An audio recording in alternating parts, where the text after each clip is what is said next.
Yeah, ready, Mary-Ann. Welcome everyone, and welcome everyone online to this month's Cabinet meetings. I don't believe we have any apologies for absence. Do we have any declarations of interest? As usual, Cabinet, I'd like to draw your attention to the reports from Scrutiny Committee, which this time is a very clear, documented minute of the scrutiny of budget, among other things, and I know has been particularly useful for Councillor Callard, who attended scrutiny then, in the review to the budget, that's draft budget that's before us today. And so once again, I extend my thanks to Councillor Neil as chair of the committee, but all the councillors from across all our scrutiny committees who attended in such good numbers at that meeting on the 20th of February. So thank you. I then move us on to item 4, Castlewood low cost home ownership future use. I believe that's in your purview, Councillor Birch. It is. And I'm sorry to hear about your accident. Thank you. Yeah, it's a temporary setback, but yeah, thank you.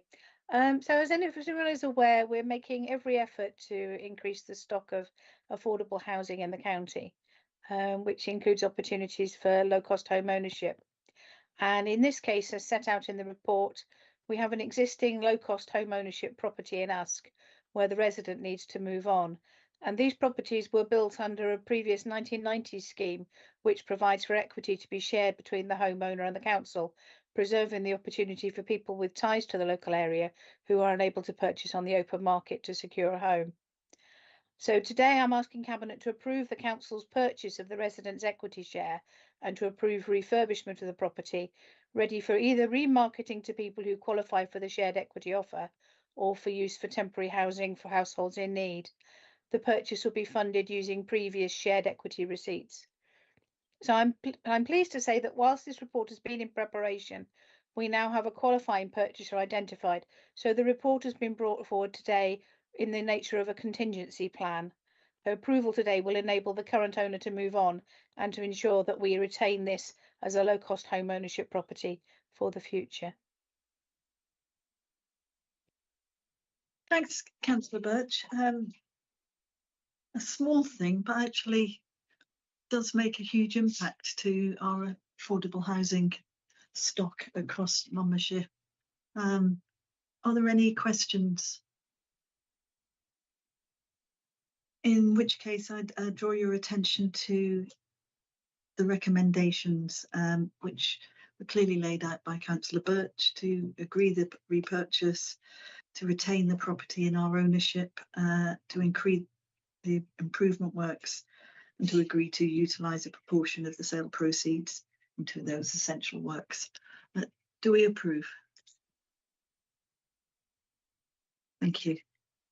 This brings us on to item 5, dairy refurbishment, and I believe that's you, Councillor Wright, and commiserations to Shadow. I'm sure he's still recovering. Well, commiserations to me and the vet bill, I think. He's fine now. Thank you. Right, so this report seeks your approval for some additional capital funding to enable essential health and safety works at the former, excuse me, at the former Derryview Primary School site. So we want to ensure that the building can be ready to accommodate Ysgol Gymraeg i Fenni, excuse me, from September this year. You'll be aware that the relocation of Ysgol Gymraeg i Fenni forms part of our wider Abergavenny 3 to 19 programme, and it is a key step in us supporting the growth of Welsh medium education in Monmouthshire. Excuse me, sorry, a bit of a frog in my throat today. So this will allow the school to expand into a 2-form entry primary provision, which should address the limitations of its current site and remove the ongoing reliance on temporary accommodation. So following the commencement of the refurbishment works earlier this year, Unfortunately, the contractor did identify some potential issues relating to fire compartmentalisation within the building. So the works had to pause for a bit to allow a comprehensive survey of the entire property, and that survey did confirm the need for additional fire safety and compliance works, so fire stopping, compartmentalisation improvements, just to ensure the building meets the fire strategy and regulatory requirements. So I'm asking Cabinet to approve a revised capital budget of 1.9 million to undertake these essential works. An application has been submitted to the Welsh Government for a grant support of 65%, and the remaining 35% would be proposed to be met from existing education capital funding within the Abergavenny 3 to 19 programme. So this funding will allow the contractor to proceed immediately, ensure the programme remains on track for completion in August, and enable the school to relocate as planned for the start of the next academic year.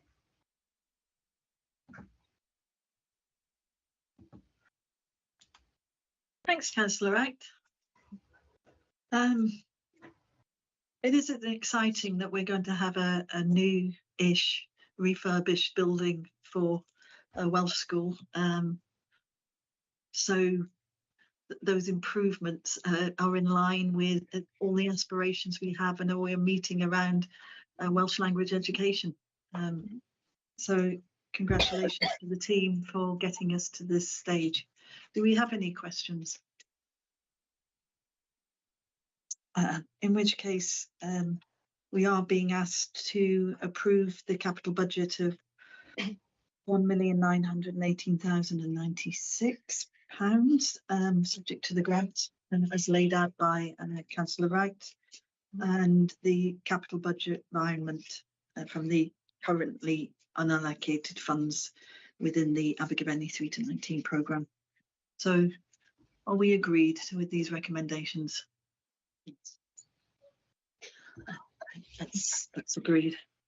We'll move on to item 6, the draft Monmouthshire Local Growth Fund investment plan, and that's over to you, Councillor Griffiths. Thanks very much. In January of this year, the Welsh Government announced that Monmouthshire County Council would be allocated for 26-27 1.2 million capital funding and 532,000 revenue funding from the new Local Growth Fund. So this report reflects the rapid decision making from January to now that we have had to make in order to ensure the most effective use of this allocation. The recommendations, in my view, are creative, innovative, and reflect our determination to support high-value business growth in the Monmouthshire economy. You'll recall that after Brexit, the then UK government decided to give centralised Whitehall control to the Shared Prosperity Fund as the successor to European funding.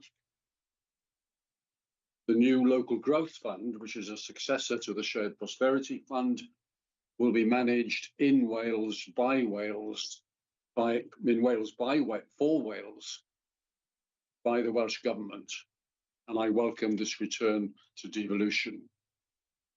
The Local Growth Fund will have the single overarching purpose of supporting business to grow our local economies. I very much welcome this clarity of purpose from the Welsh Government. Once the fund is devolved to Welsh Government, the UK Treasury has required a new capital revenue split, 70% capital, 30% revenue, and this reverses the ratio in the previous funding. This has given us challenges. We have needed to find alternative funding for some revenue programs. So, for instance, our high quality Inspire program in schools, which identifies and supports young people making the transition from school to work, preparing for that transition, that funding will no longer be available externally. So we are recommending in our budget proposals that we discuss in the next agenda item that it will be funded from the Monmouthshire County Council core budget. As the revenue fund has decreased, we do have more capital funding than ever before, and the recommendations in this report include provision for 2 significant new capital programs. The report recommends 420,000 to support the private sector to establish skills centres within the county of Monmouthshire. Until now, anyone in Monmouthshire who is seeking an apprenticeship or any other form of skill development needs to leave the county to find a centre which can develop their skills. This has been the case forever, as far as I can work out. Creating these opportunities within the county through this fund is an exciting opportunity. The report also recommends that £625,000 is made available to bring unused land and premises into productive business use. These premises may be on our high streets or in our business parks. The funding is intended to solve the dilemma in Monmouthshire that whilst business reports a shortage of premises to support their growth, when we can, whilst at the same time, we are aware of an unused supply of land and premises. This is a report which I believe will release truly exciting business potential in our county, and I recommend it to Cabinet. Thank you, Councillor Griffiths. I'm aware of the very hard work that the officer team has put in, along with yourselves, to ensure that there was a great deal of thought, consultation that went into shaping how we take this fund forward. And it really does feel like it's a fund for Monmouthshire and a fund for Wales, and areas that we know are a priority in relation to our community and corporate plan. Are there any questions, Cabinet? Councillor Wright. Thank you. How will the funding for business premises and for the skill centres be allocated to individual businesses? Yeah, thanks, Councillor Wright. It's an important question as we find the right procedure for allocating these funds. We will have a range of objectives. We will want to be strategic, to allocate funds where they achieve strategic objectives. We will at the same time want to ensure that the process is perfectly transparent, that wherever businesses feel that they have something to offer the county, they're aware of the fund and they can make their offer to use that fund. What we are preparing is statements which will be very clear in what makes a project, an investment eligible for the fund. So we will very soon be publishing the eligibility criteria. And that will sit along the appraisal criteria. So as the bids for funding come in, they can be appraised in that fair and transparent manner. We will be looking to governance arrangements to undertake that appraisal, and we'll be seeking to involve business along with ourselves in that appraisal process. The invitation for grants will be undertaken through an invitation to bid to the fund. The identification of partners to work with us on the establishment of the Skills Centre will be done in an equally transparent way through, in essence, a procurement process. So those who to establish a skills centre have access to the fund will be invited, if you like, to tender for some part of the fund. And again, the appraisal will be rigorous and transparent as I've described. So an important question. We're working rapidly to find the right way forward in the apportionment of those funds. Thanks, Councillor Griffiths. Welcome, Councillor John. I believe you also have a question. Oh, Sarah Birch. Councillor Birch. Hold your horses, Councillor John. Thank you, Leader. I just wanted to say how pleased I am that we've been able to continue the partnership with Hartpury, which is something which agricultural businesses have found extremely useful, and also to continue the investment in local food businesses and tourism businesses. So altogether, I think a very successful package using the resources made available to meet the needs of business in Monmouthshire. Thanks, Sarah, but thanks, Councillor Birch.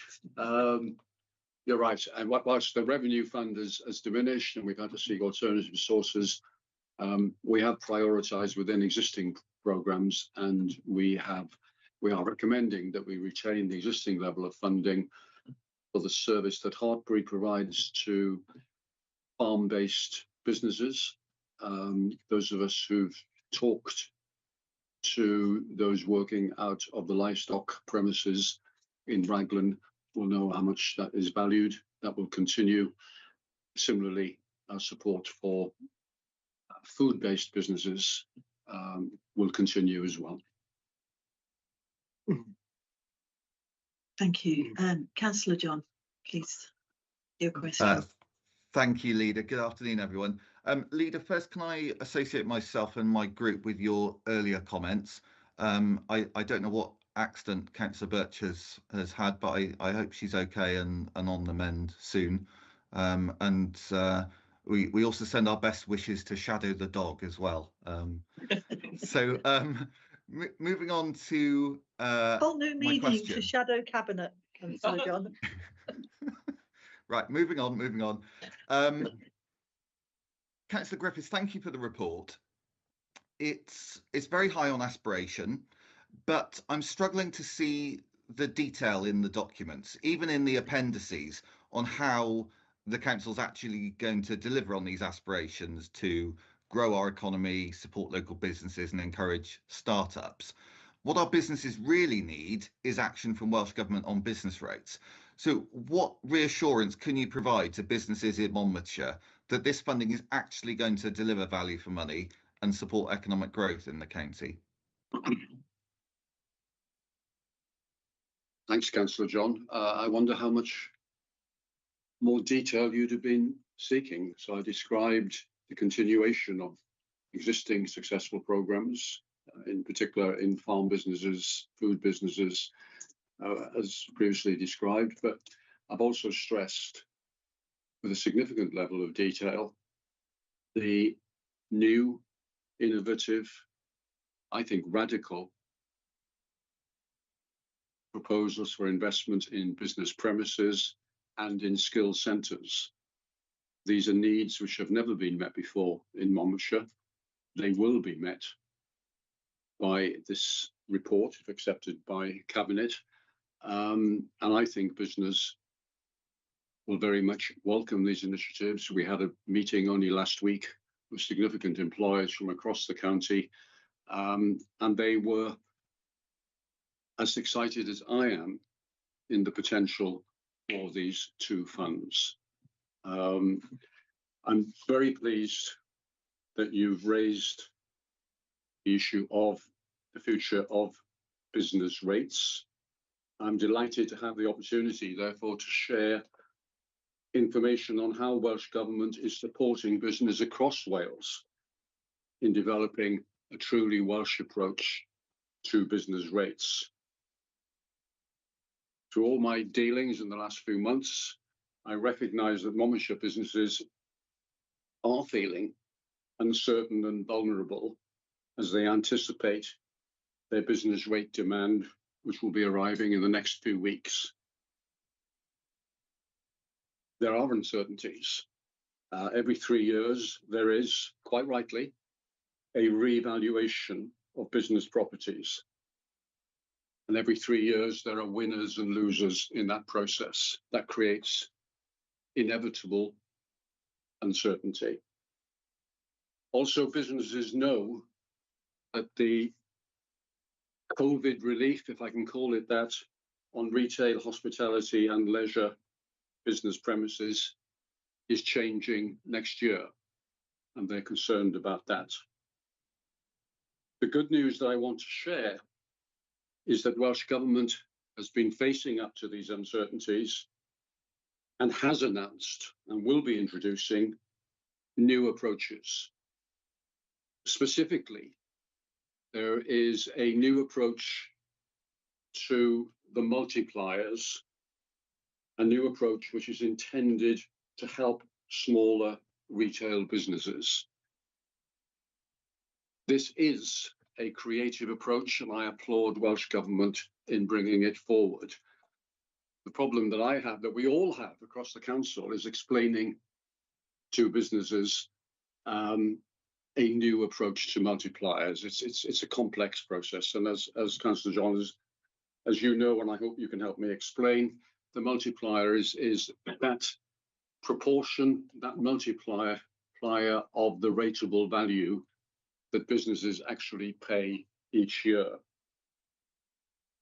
We will continue in Wales with a situation, the policy, that businesses which have a rateable value of less than 6,000 will continue to receive 100% relief, and that relief is then tapered to all businesses with a value of up to 12,000. That's established. What's new is that retail businesses with a rateable value of up to £51,000 will have a multiplier of 35 pence in the pound, which is very significantly less than the standard multiplier of 52p in the pound. So for all those businesses with a rateable value of less than 51,000, their multiplier will decrease from over 50 pence to 35 pence in the pound. For many retail businesses, this will more than compensate for the withdrawal of what I refer to as the COVID relief, which has been diminishing over the years. In addition to those differential multipliers, Welsh Government has introduced 15% relief specifically for retail and hospitality businesses. Having looked in detail at the data, I am confident that a good majority of businesses in Monmouthshire will have no cash increase in their business rate liability in 2026-27. So the fears are out there, the uncertainty is out there.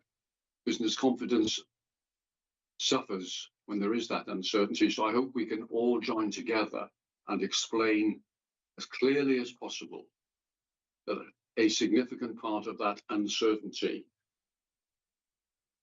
will not result in increased business rate liability. Some businesses will pay more. It'll be a minority. And Welsh Government has put in place a transitional relief.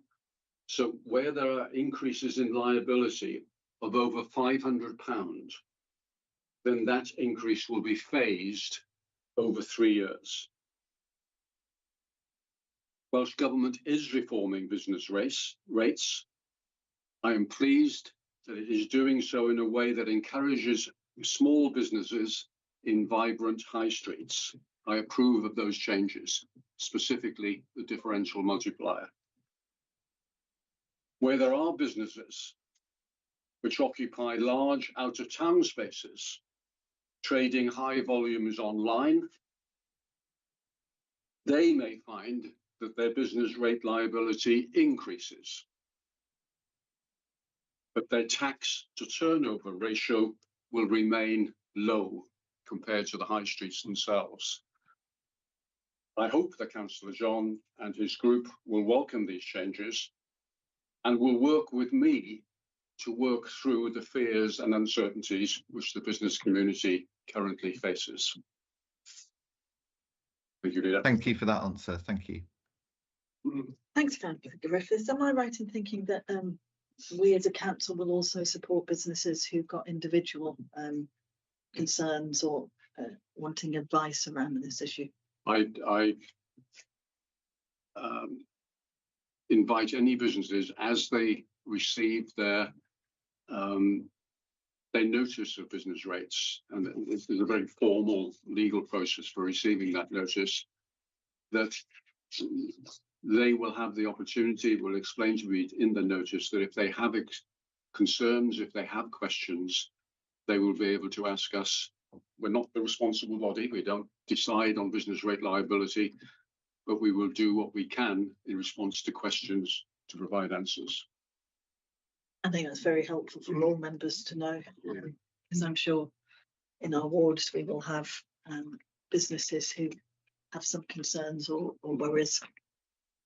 Councillor Griffiths brings for us a report with 4 recommendations, which he has clearly laid out towards us: to approve the draft investment plan, to agree the projects as laid out, to agree to the extent that this is not achieved by 31st of March, we'll underwrite costs, know it to go forward, and agree to continue working arrangement with Rhondda Cynon Taf to continue to serve as lead authority, which I'll take the opportunity to say how well they have done it with the Shared Prosperity Fund. It's been enormously helpful for us. Do we agree? Thank you very much. That brings us on to the final item on the agenda, the revenue and capital budget, the final proposals. So that's over to you, Councillor Callard. Thank you, Leader. Cabinet colleagues, when I came before you in January to present our draft revenue and capital budget for 2026-2027, I described it as a turning point, a budget that protected frontline services and began to move this council from stability toward investment.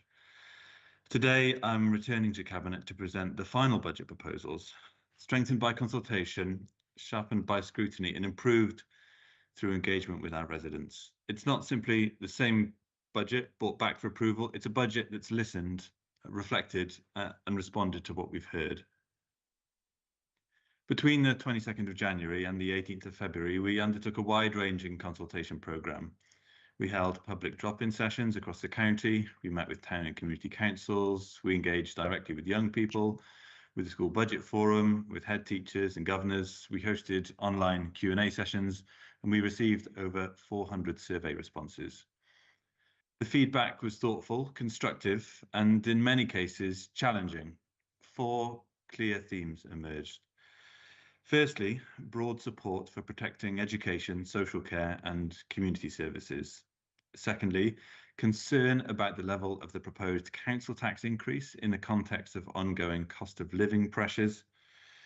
Thirdly, a strong and repeated concern about the condition of our roads and potholes. And finally, questions about how the remaining budget gap would be resolved.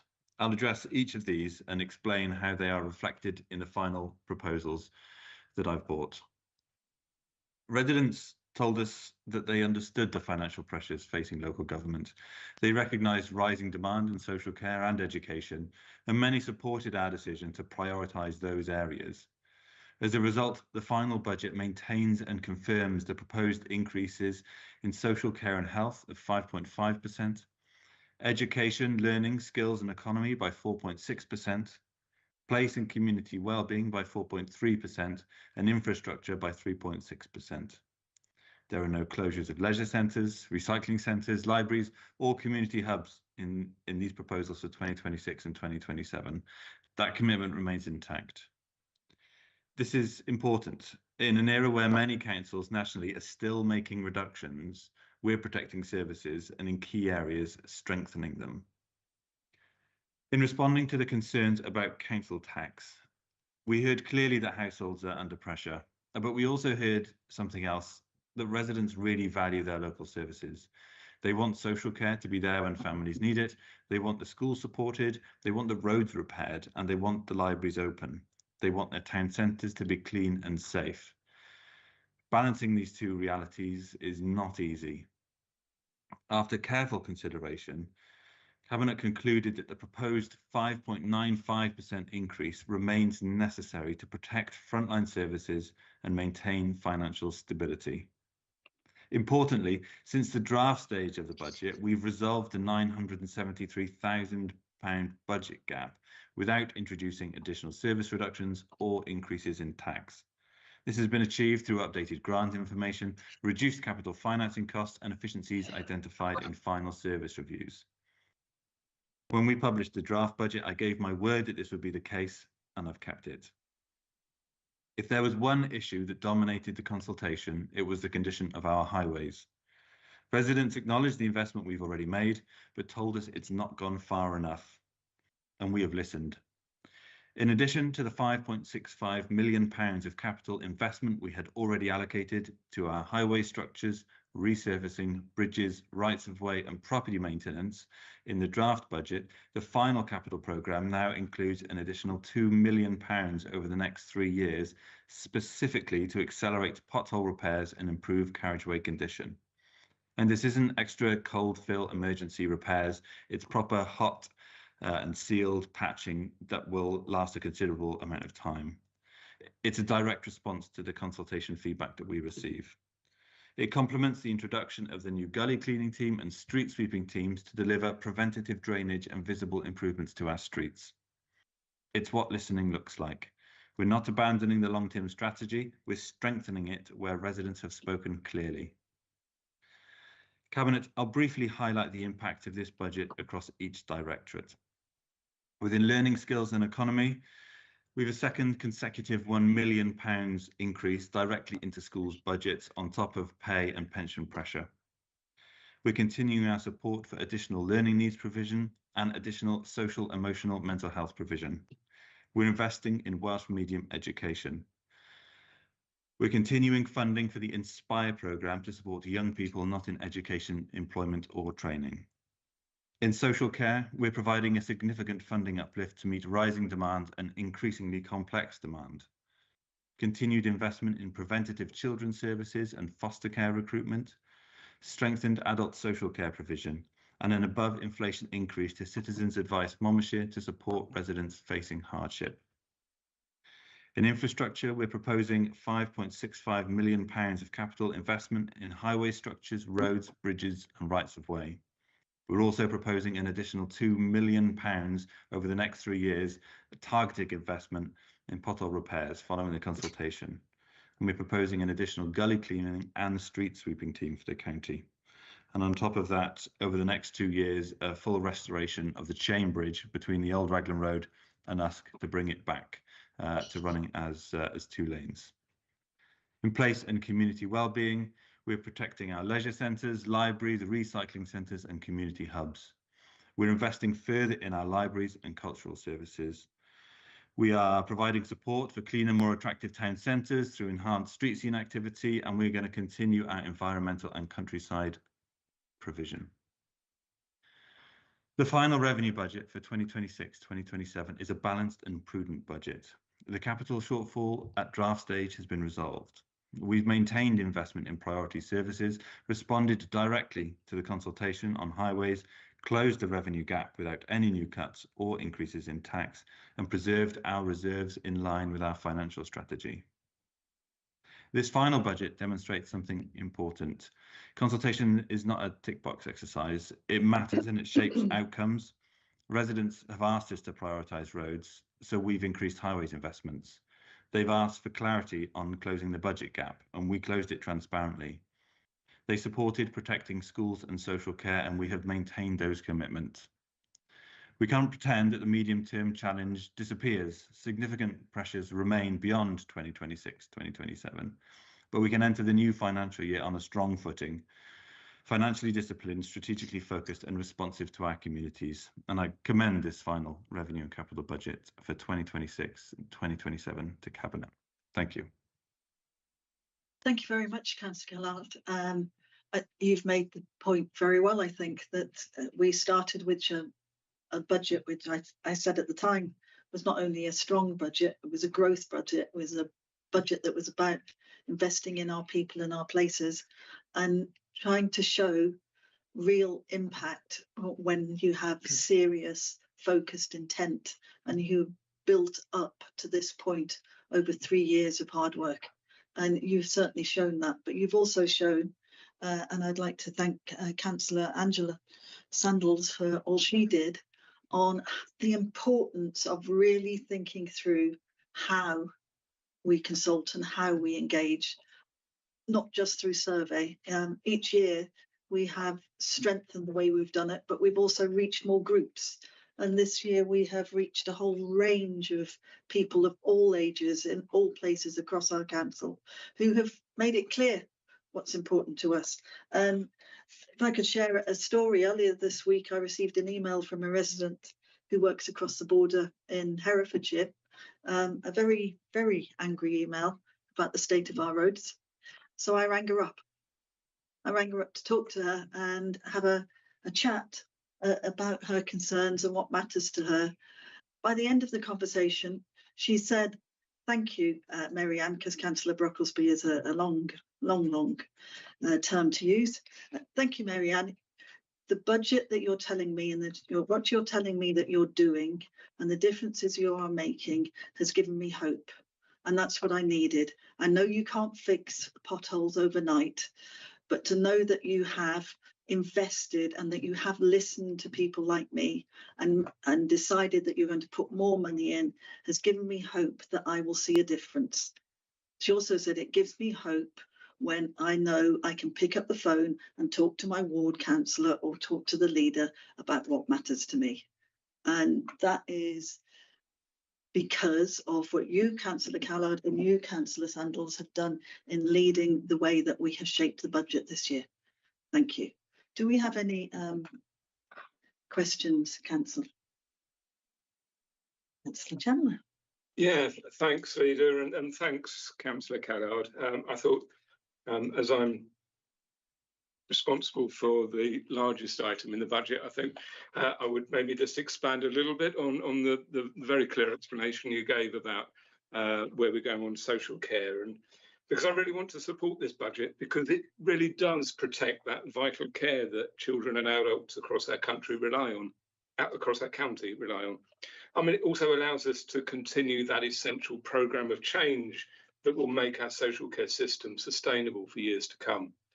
Because as Cabinet knows, our population is ageing. Our older residents, they make a huge contributions to our communities, but they also rightly expect and increasingly need support from social care. And we're seeing more people needing domiciliary care, more needing residential placements, and more pressure on the system overall. And the budget, it recognises those pressures, it responds to rising demand, while also investing in the preventative and re-ablement work that helps people to live well and independently in their own homes for longer. And that approach is not only compassionate, it is also the most sustainable way forward. In children's services, we've worked hard to help vulnerable families keep their children safe through a wide range of early support. And this focus has helped stabilise the number of children looked after in the county. But the loss of some Welsh Government grants has left us with the difficult choice. Do we cut those valuable services or do we invest now to save in the future? Well, we chose to invest, and we were able to do so because of the savings that had been generated from our work over the last 2 years to establish council-run residential homes and to recruit more of our own foster carers. And those decisions are now paying off exactly as we intended. Social care, yeah, it may account for around 1/3 of the council's total spending, but it does ensure that our most vulnerable children and adults receive the support they need. And we know that this is something our residents value and overwhelmingly support. So this budget, it strengthens our services today, it prepares us for the challenges of tomorrow, and it reflects our commitment to care, dignity and sustainability. So thank you, Councillor Callard, for helping to navigate this budget through. and I hope it gets full support from Cabinet today and from Council tomorrow. Thank you. Thanks, Councillor Chan. Listen, Yes, thank you, and thank you for the shout out there, Leader. But I'd like to also pay tribute to all the officers that were out with us, all the elected members that joined us at the various venues, the hundreds of conversations that I had. I'm really, really pleased that as a Cabinet that we've listened and that we are now, acting on those requests from everybody, certainly over the investment in roads. That'll be a huge, give great comfort to all the people that I spoke to who were really worried about the state of the roads. And I think that's fantastic news. Also, if I can just also make an observation about the investment into our libraries as well. I know that from speaking to our librarians and our staff in the hubs and libraries, they are absolutely thrilled with this, the fact that they can now invest more in their resources and books. And as we know, our libraries are a great place for our communities, lots of learning going on there, and they can continue. The fact that we're investing in this shows how much we value it all. So just like to say, I think it's great news for the county, and everybody really welcomes the investment in libraries. Thank you. That's so true, Councillor Sandals. When we were doing the consultations in our hubs, it was difficult to find a space where we could set up because there were so many groups there doing various things on the days that we were there, that we really were at points shoved into the corner in between crafts groups, reading groups, people using the computers, which is really lovely to see in all our hubs. Are there any other questions before I bring in Councillor John? So, Councillor John, you have two questions. Shall we take them one at a time? Great, thank you. With the exception, I think, of the reform-led council in Worcestershire, which you might recall came to power promising to cut council tax, and instead they've actually proposed to raise it by 9%. I think your proposals are for one of the highest council tax increases in the country at almost 6%. If this rise goes ahead, council tax will have risen under Labour by over 30% in just 4 years. In the public consultation, the clear message from the public was that your proposed council tax rise was too high. You mentioned the challenges that families across Monmouthshire are facing with the cost of living, and now you're going to make their situations worse. How can you justify this? Thank you for the question, Councillor John. You'll know from your own experience that setting council tax is a real challenge. We're very aware of the cost of living pressures that are being experienced by our communities, but we are also aware of the other side of that coin, whereby we don't have that funding available for our public services, and when we come to draw that up and make that judgment, that's what we're balancing. Is that the alternative is often a reduction in public services. You'll know, as well as I do, we go out, we knock doors, we talk to residents quite often. And actually, one of the things I hear most is that people actually want more from their public services, not less. So when we brought this budget together, we did so in that knowledge that the services the council provides are really valued. We don't want to cut the services that people rely on, and often these services,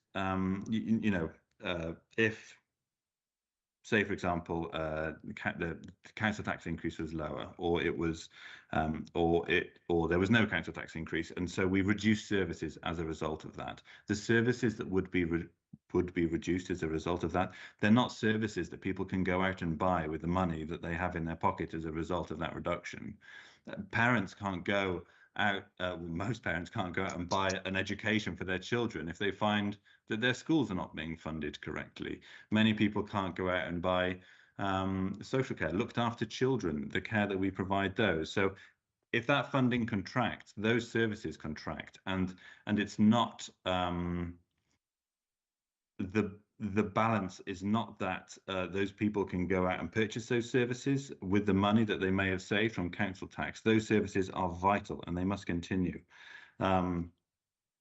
I really believe in public services. I believe with this budget, yes, the council tax increase we're proposing is above average, but I believe this budget answers many of the challenges that our residents, have brought to this council, and I'm really proud of it.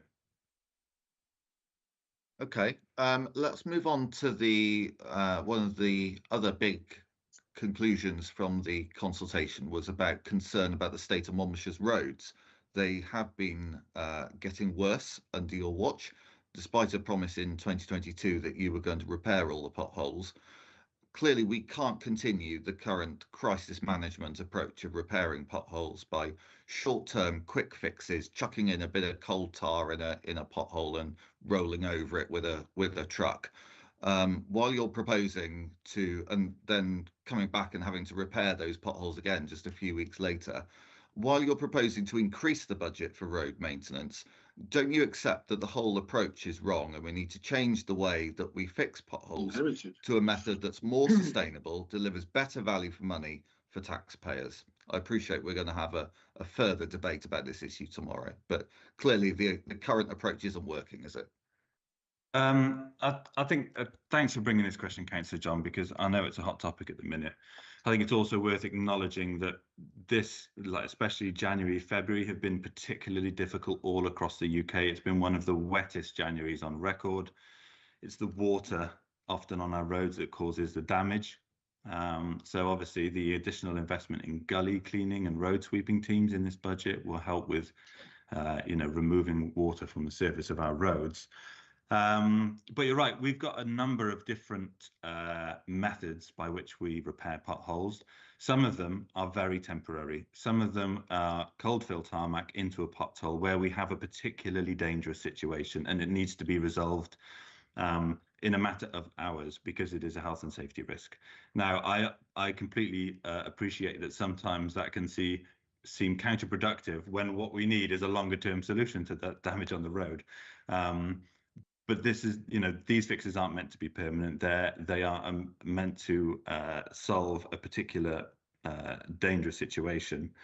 But what we're doing in this budget actually is on top of the over £5.5 million that we allocated at draft stage, we're allocating an additional £2 million over the next 3 years, and that money will specifically be spent on better quality repairs to the road. So it won't be cold fill, it will be like cut out, patched and sealed hot tarmac on our roads, which lasts much longer. It's kind of, I guess it's not quite as good as a full resurfacing project, but it has a much better longevity than cold fill. And I think, our residents will really, really appreciate that. And just to coming onto your other point, I looked at the numbers between the previous Conservative administration and this administration on the capital budget for our highways.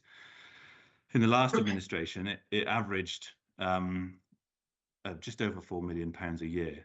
So far in this administration, it's averaged over £7.5 million a year. And in this budget, we're proposing just shy of £10 million. So, we've definitely put a lot more money into our roads than the previous administration. We're putting more in. We recognise it's a problem, and we're really working hard, to respond to that situation. And I'd also reflect on the nature of both of your questions, actually, in response to this budget. In the first question, you're questioning the amount of tax increase in terms of the amount of income that the council can get to spend on services. And in the second question, you're advocating for the council to spend more money on public services, specifically on highways repairs. I think it's important for our political discourse to recognise that we do need to fund public services. If we want better infrastructure, if we want better education, if we want better social care, we need to be prepared to pay for it. It's an argument that I've consistently made, and I know when the Welsh Conservatives recently launched their campaign this week, and in it again was the promise of big increases in public spending in parallel with tax cuts and no real plan to pay for it all. You know, there was some talk about efficiency savings, but we know what those efficiency savings look like. We've had it before. It was called austerity. So I think you're completely going off topic there. We're here to discuss your budget. Councillor John, please let Councillor Callard finish, please. Okay, sorry, carry on talking about the Conservative manifesto. We're not in chamber at the moment. Sorry, Councillor John. I was merely reflecting on what I think was the cognitive dissonance between your two questions. But I'm happy to leave it there. Thank you, Leader. And thank you for the questions, Councillor John. Thank you. It's always good to have a bit of cognitive dissonance in a world that is so uncertain. We have the recommendations, which I believe you've already indicated to us, Councillor Callard. So are we in agreement with them? Thank you. And thank you very much, Councillor Callard. I do believe this is a good budget. I'm looking forward to tomorrow and the debate that will continue in council. That brings us to the end. Thank you very much, everyone. Have an enjoyable evening while it's still light. Thank you. Yes. So you running tonight, Paul? No, I run Tuesdays and Thursdays. Designed to affect the Labour meetings. It's not I didn't design them that way.